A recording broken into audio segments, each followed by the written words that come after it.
বন্ধুরা, মুনস কুকিংয়ে সবাইকে অনেক অনেক স্বাগত জানিয়ে আমি চলে এসেছি নতুন একটি রেসিপি নিয়ে।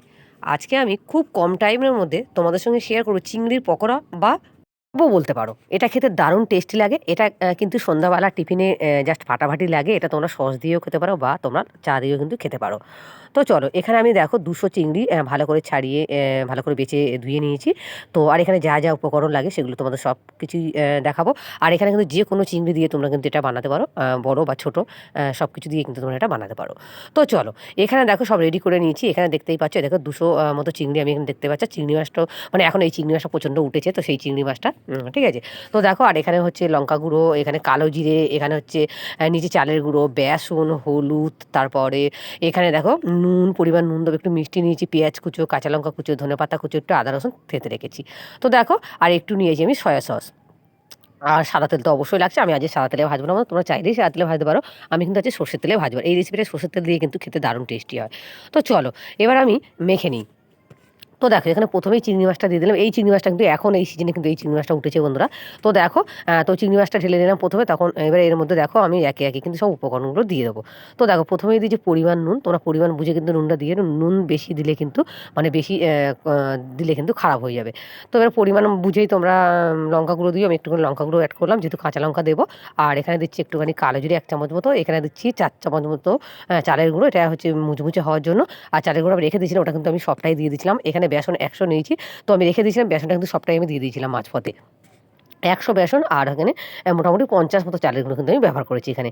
তারপর দেখো, এখানে একটু হলুদ দিয়ে দেবো, যেহেতু মাছ তাই এখানে একটুখানি হলুদ অ্যাড করছি, দেখতেই পাচ্ছ। এবারে হলুদটা দিয়ে দেখো, এখানে যে আমি কাটা যে জিনিসগুলো রেখেছি, মানে ধনেপাতা কুচো, কাঁচা লঙ্কা কুচো, ৪টে কাঁচা লঙ্কা কুচিয়ে রেখেছি। তোমরা লঙ্কাটা পরিমাণ বুঝে দিয়ে দিও। তারপর আদা রসুন ছেঁচাটা দেখো এখানে সব দিয়ে দিলাম, পেঁয়াজ কুচোটা। তো একসঙ্গে দিয়ে কিন্তু হালকা হাতে এভাবে মেখে নিতে হবে, জোরে মাখলে কিন্তু হবে না।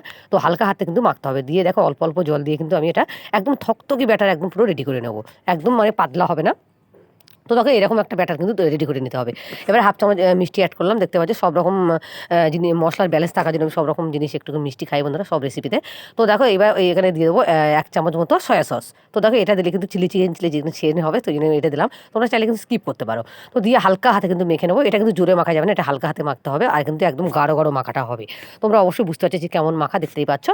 তো দেখো, এবার আমি কড়ার মধ্যে দিলাম মোটামুটি ২০০ মতো সরষের তেল। এবার সরষের তেল একটু গরম করে নিয়ে কিন্তু এইভাবে আমি দেখো চপের আকারে বা তোমরা কিন্তু পকোড়া আকারেও কিন্তু কাটতে পারো। তো দেখো, এইভাবে মোটামুটি ১ থেকে ২ মিনিট এভাবে কিন্তু একটু গ্যাসের স্পিডটা একটু লো স্পিডে দিয়ে কিন্তু ভালো করে ভাজা ভাজা করে নিতে হবে, লাল লাল করে। এটা কিন্তু সন্ধ্যাবেলা টিফিনের জন্য একদম ফাটাফাটি লাগে, খেতে দারুণ টেস্টি লাগে। তো আমার এই রেসিপিটা তোমাদের যদি কোথাও ভালো লেগে থাকে, অবশ্যই কিন্তু আমাকে সাপোর্ট করো। আমার পাশে থেকে তোমরা আমার তুমি তোমাদের বারবার বলছি, আমার চ্যানেলটা কিন্তু অনেক দিন আগেকার। তো সেহেতু তোমাদেরকে বারবার বলো, তোমরা প্লিজ আমাকে সাপোর্ট করো, আমার পাশে থাকো তোমরা। ও আগে কিন্তু আমি সপ্তাহে মানে ৫টা ৬টা করে রান্না দিতাম। যেহেতু তোমরা এখন রেসিপিগুলো দেখতে চাও না, তাই কিন্তু সপ্তাহে আমি ২টো করে রেসিপি ছাড়ি এখন। আর শর্ট ভিডিও রেগুলারলি আমি একটা করে আপলোড করি। তো দেখতেই পাচ্ছ, এইভাবে কিন্তু উল্টে দিলাম, এক পাট উল্টে দিলাম। দেখতেই পাচ্ছ আমার দুবারে হয়ে গেছিলো। এদিকে আদা চা করছি একটু, দেখতে পাচ্ছ। লাল চা দিয়ে আজকে খাবো, চা দিয়ে কিন্তু দারুণ টেস্টি লাগে। আর এই শীতের সময় তো বন্ধুরা মানে একটু পকোড়া, একটু চপ মানে খেতে দারুণ টেস্টি লাগে। তো তোমরা অবশ্যই প্লিজ বাড়িতে একবার ট্রাই করো এইভাবে চিংড়ি মাছের পকোড়া বা চপ। কেমন লাগে অবশ্যই কিন্তু কমেন্ট করো। তো দেখতে পাচ্ছ ধনেপাতার কুচোনোর কিন্তু একটু বেশি পরিমাণে দিয়েছি। তোমরা অবশ্যই বেশি পরিমাণে দেবে, তাহলে কিন্তু খেতে বেশি টেস্টি হবে। তো দেখো, একবার হয়ে গেছে, দেখতে পাচ্ছ তুলে নিচ্ছি। দেখতে কতটা সুন্দর লাগছে, দারুণ লোভনীয়, কিন্তু খেতে কিন্তু দারুণ টেস্টি বন্ধুরা।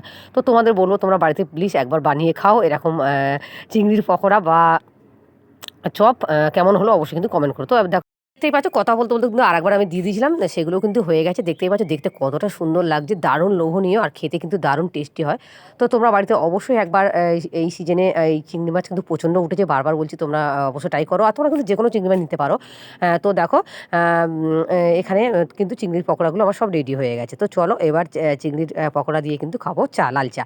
তো লাল চাটা আমি ছেঁকে নেবো। তো খেতে সত্যিই বন্ধুরা, খেতে কিন্তু খুবই ভালো হয়েছিল।